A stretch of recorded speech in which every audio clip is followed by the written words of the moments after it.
Qala ashabuna ulama di kalangan madhab Imam Asy-Syafi'i kantos nyangem kieu.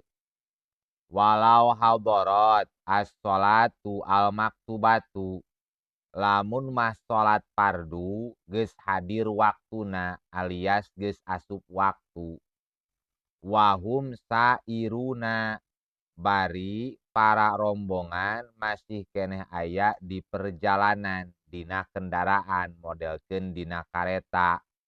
Heg salatna teh salat anu teu bisa dijama kayaning asup waktu subuh. Wa khofa si jalma peserta rombongan nu dina kareta ngarasa sieun laon nazala liyusolliha alal ardi lamun mah turun tina kareta turun tina kendaraan rek ngalaksanakeun salat luhureun bumi ilal kiblati madep ka kiblat sieun inkitoan an rupatihi sieun tinggaleun ti rombongan sieun tinggaleun kareta contona teh au khofa ala nafsihi atawa sieun aya madarat aya bahaya kana diri au malihi atawa sieun aya bahaya kana hartana. Tah dina kondisi jiga kitu ogenan lam yajuj tarkus sholati ieu si jalma teu meunang ninggalkeun salat. Wa ikhrajuha an waqtiha jeung teu meunang ngalaksanakeun salat di luar waktuna kayaning qada. Kumaha atuh bal yusolliyaha balikta ieu si jalma kudu ngalaksanakeun salat ala dabati luhureun kendaraanana modelkeun conto tadi luhureun kareta.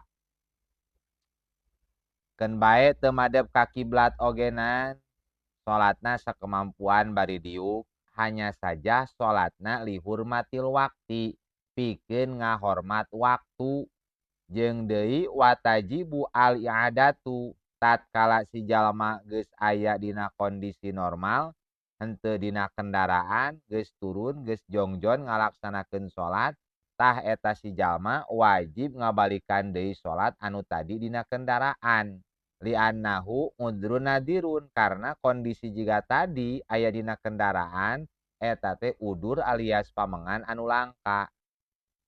Hakaza inget sapertoskeun kieu dakaro al mas'alata geus nyaritakeun kana ieu masalah teh saha jamaatun sekelompok ulama minhum ti antawisna sohibut tahdzib pengarang kitab at-tahdzib wa Rafi'i jeung Imam Rafi'i.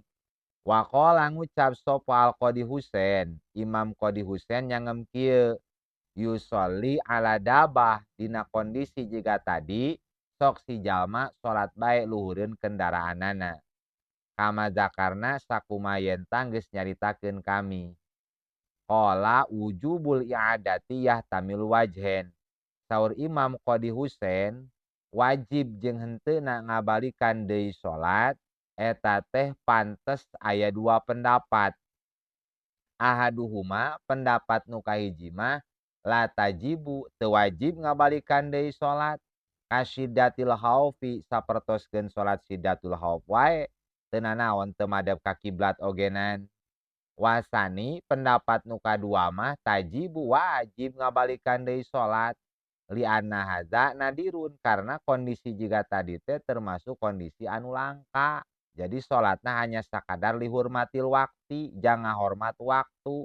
Hartosna lamun si jalma geus ngalaksanakeun salat dihormatil wakti hek dikersakeun pondok umur can kaburu ngabalikan deui eta salat eta si jalma henteu berdosa. Wa mimma yustadalu lil mas'alati ti antawisna dalil pikeun masalah nu nembe teh eta hadisu Ya'la bin Murrah hadis riwayat Ya'la bin Murrah alladzi dzakarnahu anu geus ku kami dicaritakeun fi babil adzan dina bab adzan di mas'alatil qiyam fil adzani dina masalah hukum nangtung dina adzan.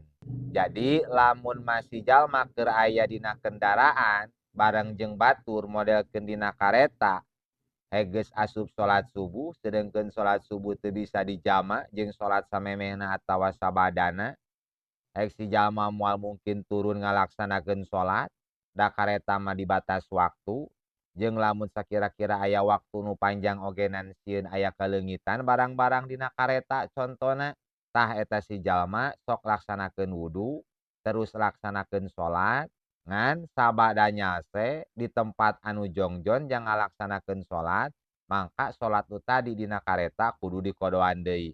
Sabab salat eta hanya sakadar lihurmatil wakti. Saur Imam Qodi Husein dina masalah wajib jeung henteu ngabalikan deui salat, aya dua pendapat. Cek pendapat kahiji mah wajib ngabalikan deui eta salat dina kondisi geus nyaase, geus aman, geus kongang ngalaksanakeun salat.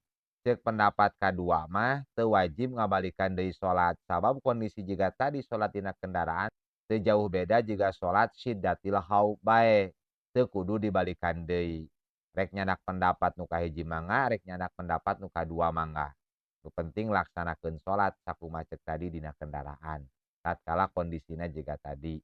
Mugi aya mangfaatna wallahu a'lam bishawab.